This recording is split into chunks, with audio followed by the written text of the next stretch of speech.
ఏంట్రాడు ఇంకా ఎక్స్ట్రా చేస్తున్నాడా? అసలు మన గురించి ఏమనుకున్నాడు వాడు? ఇప్పుడే చెప్తాను ఆగాడు పని. హలో అక్క, మొన్న మీ ఆయన ఫ్రెండ్ది ఈవెంట్ చేశాం కదా, వాడు ఇంకా డబ్బులు ఇవ్వట్లేదంటే ఏంటి? మమ్మల్ని అందరినీ కూడా రెస్పెక్ట్ లేకుండా మాట్లాడుతున్నాడు. చెప్తున్నాను, డబ్బులు సాయంత్రం కల్లా ఇవ్వలేదా వాడుకుంటది. అమ్మా ఏంటి సిద్ధు? మంచినీళ్ళు ఇవి. తెస్తున్నాను. వదినా, ఏంటి సిద్ధు? మొన్న మీ ఫ్రెండ్ ఈవెంట్ చేయాలని అడిగింది కదా, దాని నెంబర్ ఒకసారి ఇవ్వి. సరే, అది ఇది ఏంటి మర్యాద లేకుండా? ఇవిగో అమ్మ మంచినీళ్ళు. నీకు ఎన్నిసార్లు చెప్పాలి కూలింగ్ వాటర్ తీసుకురమ్మని? వెళ్ళి కూలింగ్ వాటర్ తీసుకురా. సిద్ధు, ఏంట్రా అందరితో అంత మర్యాదగా మాట్లాడుతున్నావు? సొసైటీ సరిగ్గా లేదండి, ఎవడో సరిగ్గా ఉండట్లేదు. మా దగ్గర పని చేయించుకున్నాడు, వాడు పెద్ద ఆపేసరు, ఆయన సార్ డబ్బులు ఇవ్వట్లేదు. అడుగుతుంటే మా ఫ్రెండ్స్తో కూడా మర్యాదగా మాట్లాడలేదంట. అదెంతో పోయి చెప్పండి. తప్పు ఆయనది కాదు, మీది. రెస్పెక్ట్ గురించి మీకు మాట్లాడే హక్కు లేదు.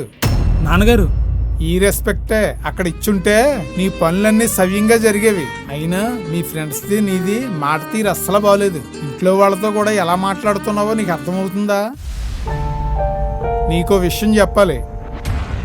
చూడు సిద్ధు, చెల్లి అక్కలతో మాట్లాడేటప్పుడు అభిమానంగా, భార్యతో వాస్తవంగా, పిల్లలతో ఉత్సాహంగా, అధికారులతో హుందాగా, కార్మికులతో సౌమ్యంగా, స్నేహితులతో సరదాగా, వ్యాపారులతో ఖచ్చితంగా, నీతో నువ్వు ఆత్మవిశ్వాసంతో మాట్లాడితే నీకు, నీ ఫ్రెండ్స్కు, అలాగే నేటి యువతకు కూడా ఈ సమాజంలో తిరిగి ఉండదు. ముందు నువ్వు రెస్పెక్ట్ ఇస్తేనే ఆ రెస్పెక్ట్ తిరిగి వస్తుంది నీకు. సరే నాన్నగారు.